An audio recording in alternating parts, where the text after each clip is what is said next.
India പോലുള്ള രാജ്യങ്ങൾക്ക് ഉണ്ടായിരുന്ന ഇറക്കുമതി തീരുവയെല്ലാം സ്വതന്ത്ര വ്യാപാരത്തിൻ്റെ മേന്മ പറഞ്ഞ്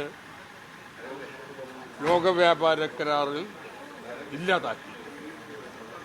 അങ്ങനെ നമ്മുടെ സമ്പദ്ഘടനയെ തുറന്നിട്ടതിന് ശേഷം ഇപ്പോൾ അമേരിക്ക പറയണം, അമേരിക്കയുടെ ചൽപ്പടിക്ക് നിന്നില്ലെങ്കിൽ അങ്ങോട്ടുള്ള ഇറക്കുമതി തടയുമെന്നുള്ളത്. അതാണിപ്പോൾ ചെയ്തിരിക്കുന്നത്. നമ്മുടെ രക്ഷാകവചങ്ങളൊക്കെ ഇല്ലാതായി. അമേരിക്ക ഇന്ന് അവർ ഏകപക്ഷീയമായിട്ട് തീരുവ ചുമത്തുകയാണ്. ഇപ്പം എന്താ ഇന്ത്യയുടെ തർക്കം? ഇന്ത്യയിൽ ഇന്നും ഭൂരിപക്ഷം ജനങ്ങൾ കാർഷിക മേഖലയെയാണ് ഉപജീവനം നടത്തുന്നത്. ഇത്രയേറെ ആളുകൾ ഒരു മേഖലയെ ആശ്രയിക്കുമ്പോൾ അതിന് സംരക്ഷണമാകാമെന്ന് ലോക വ്യാപാര കരാറിൽ തന്നെ ധാരണയുണ്ട്. ആ ധാരണയുടെ അടിസ്ഥാനത്തിലാണ് നമ്മൾ കാർഷിക വിഭവങ്ങൾക്ക് സംരക്ഷണം നൽകി വന്നിട്ടുള്ളത്. കാരണം എത്രയോ കോടി ആളുകളുടെ ഉപജീവനമാണ്.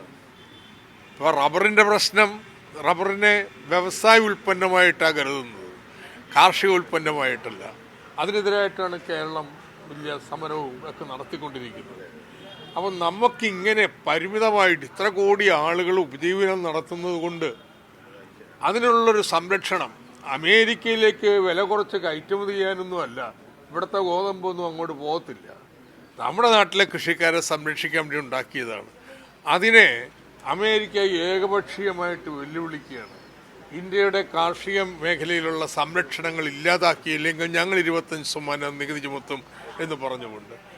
ഇത് കാണിക്കുന്നത് അമേരിക്കയുടെ നഗ്നമായിട്ടുള്ള സാമ്രാജ്യത്വ മോഹങ്ങളാണ്.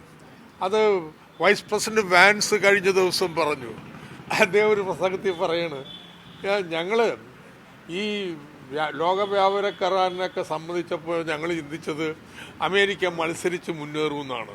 എന്നാൽ അമേരിക്ക പുറകോട്ട് പോവുകയാണ് ചെയ്തത്. അതിന് ഞങ്ങൾ അനുവദിക്കാൻ പോകുന്നില്ല എന്ന് നഗ്നമായിട്ട് അദ്ദേഹം, പച്ചയായിട്ട് അദ്ദേഹം തുറന്നു പറഞ്ഞു. അപ്പോൾ യഥാർത്ഥ പ്രശ്നം ഇതാണ്. യഥാർത്ഥ പ്രശ്നം ആഗോള സാമ്പത്തിക ഘടനയിൽ അമേരിക്കൻ സാമ്രാജ്യത്വം ക്ഷീണിച്ചുകൊണ്ടിരിക്കുക, നന്നായിക്കൊണ്ടിരിക്കുകയല്ല.